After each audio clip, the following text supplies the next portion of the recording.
Welcome to the Daily Allegory through Astrological Divination. Today's video, the crown blade of the serpent.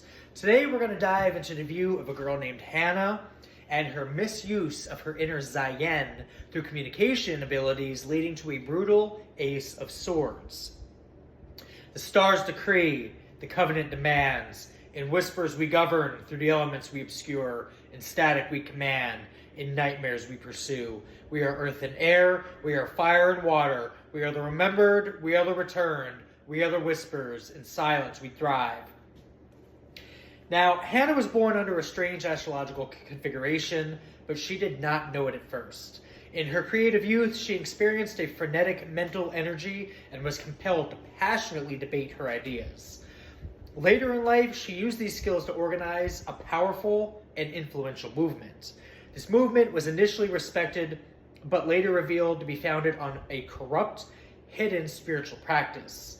In the end, she was ruined by a sudden and shocking truth, an intellectual lightning bolt that cut through all of her delusions, leaving her to face the consequences of her own actions and demise alone. Now, the fiery intellectual seed. In her youth, Hannah was defined by a specific inner conflict, her mind, which is Mercury. It was in a constant passionate struggle with her actions, being Mars, in the fifth house of creativity and self-expression. It manifested as a brilliant yet confrontational communication style. She was a compelling orator, able to articulate her ideas with force, but she often became consumed by the sheer aggressive momentum of her very own thoughts. The inner fire was a creative seed of her own ambition. Now, the organized and expanding web. In her mid-20s, Hannah's life took a turn towards order. She developed an ability to meticulously organize her work and daily life, being the sixth house, talent that was a perfect conduit for her expansive ideas. Her communication flowed with a natural, effortless harmony, which is Mercury trine Jupiter, allowing her to build an organization around her grand vision. In her public life, she used her intellectual discipline to build a powerful network of partnerships and contracts representing the seventh house, with a maturity and steadfastness that seemed unshakable, being a Mercury trine Saturn. Now, Hannah's movement appeared to be a model of stable and intelligent cooperation, grounded in a clear vision. This is where the sensitive, shocking break comes in, and this is an interpretation of the sensitive degree placements today under Mercury. Deeply sensitive opposition with Uranus in the 8th house, marked by the beginning of her undoing. In her 40s, a sudden and shocking revelation through Uranus came out concerning the hidden, taboo aspects of her organization in the 8th house. This intellectual lightning strike revealed a profound and uncomfortable truth, causing a crisis within her own relationships. Hannah, who had carefully managed her public image, was suddenly exposed and stripped bare by an undeniable, disruptive new reality. She found herself restless and impulsive, but it was already too late to integrate these lessons, leading to the subtle toxic influence. Now, this painful shock revealed a spiritual truth she had long ignored, a deeply buried unconscious corruption, being Mercury conjunct Lilith in the 12th. Hannah's communication had been subtly tainted with forbidden taboo elements or hidden vectors.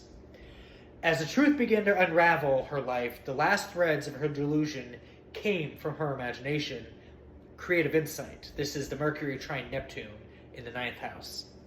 Now, for a time, she clung to an illusion that her higher spiritual purpose justified her corruption. A story her own imagination had woven for her. She was losing control, but her spiritual insight provided a dangerous comfort here, the final cut in truth.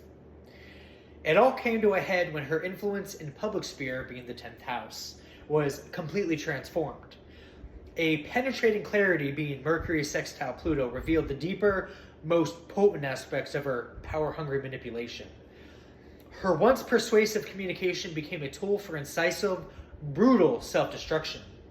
The intellectual momentum she had built so carefully now began to turn inward, destroying her reputation from within. Now, Hannah's triumph as the Ace of Swords. The final blow came in a symbolic moment, echoing the root of the letter Z, or zayin. Now, the word zayin means weapon, crown, sustenance, material based. Hannah's journey, her rise and fall, was the story of the weapon of her own intellect, which, like the Ace of Swords, could bring a kind of triumph, but also terrible destruction. The crown she sought was the crown of a king, but the Ace of Swords reminds us that such power must be wielded wisely. She had sought to sustain herself on her own ego, but the cosmos cut her down to nothing. This is divine order. Now, in the end, all of her planning, charisma, and intellectual force were undone by a single, powerful, and undeniable revelation. The hand emerging from the clouds on the Ace of Swords was the very hand of fate, and Hannah, once a master of words, could only watch as her empire was cut down by the blade of a profound and very unforgiving truth. Hannah's movement engaged in hidden spiritual practices that corrupted and manipulated other people through intellectual and relational authority. These practices, while appearing noble, were rooted in a deep unconscious darkness and a lust for power and domination. Now, in the creative stage, Mercury conjunct Mars, Hannah and crew weaponized rhetoric. Hannah weaponized her gift for communication and debate, using it not to seek truth, but to crush opponents.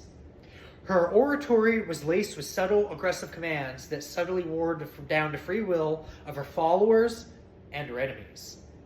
With inverted inspirations, rather than using creative energy for beauty, Hannah's movement used it for corruption. Her intellectual prowess was dedicated to crafting persuasive, yet hollow, spiritual doctrines that served her own hidden agendas, leading her to an ego-driven ritual. Now, the movement's creative rituals were designed to amplify Hannah's own ego, not the group, not the collective. They weren't enhancing anybody else but herself. She claimed these ceremonies were for spiritual development, but they were actually power plays that manipulated followers into a hypnotic state of reverence. Now, in the relational stage, Mercury trines Saturn in the 7th, Hannah practiced what's known as karmic binding. Hannah's steady and mature approach to partnerships in the 7th house was a manipulative spiritual practice. She created agreements that appeared fair and binding, but were actually karmic traps designed to ensnare partners and solidify control over their lives slowly over time, utilizing intellectual enslavement. Through her seemingly rational arguments, Hannah would intellectually bind others to her flawed philosophy. Her wisdom, being Mercury trine Saturn, created a spiritual contract from which her followers could not easily escape. In the transformation stage here, Mercury's sensitive degree Uranus in the 8th, this shows the shock of the taboo. Now, Hannah's organization secretly engaged in taboo and occult practices related to the 8th house, which is the domain of hidden truth and death. Sensitive degree placement here only amplifies the shocking nature of these acts, which, when revealed, proved that the movement's public image was a complete falsehood. Weaponizing psychic invasion, Hannah developed a practice of psychic probing and invasion. She used her intellectual abilities to unearth others' weaknesses, secrets, and fears in the 8th house, and then exploit them for personal gain. It would be kind of like hacking somebody's entire network, setting up a false Wi-Fi network, using mock sites as backdoors through Mozilla and Android software to gain illegal access to people's accounts, such as bank accounts, emails, and their phone to monitor them further, all done unlawfully without consent. Then we enter the delusional stage. This is going to be Mercury, sensitive degree, trine Neptune in the 9th. Now this is going to start with spiritual gaslighting. Hannah leveraged her followers' deep-seated faith in the 9th house and her own charismatic communication to manipulate their reality. She would present falsehoods as profound spiritual truths, convincing her followers that the shocking exposures were merely tests of faith or illusions. Just kidding, gal, type energy.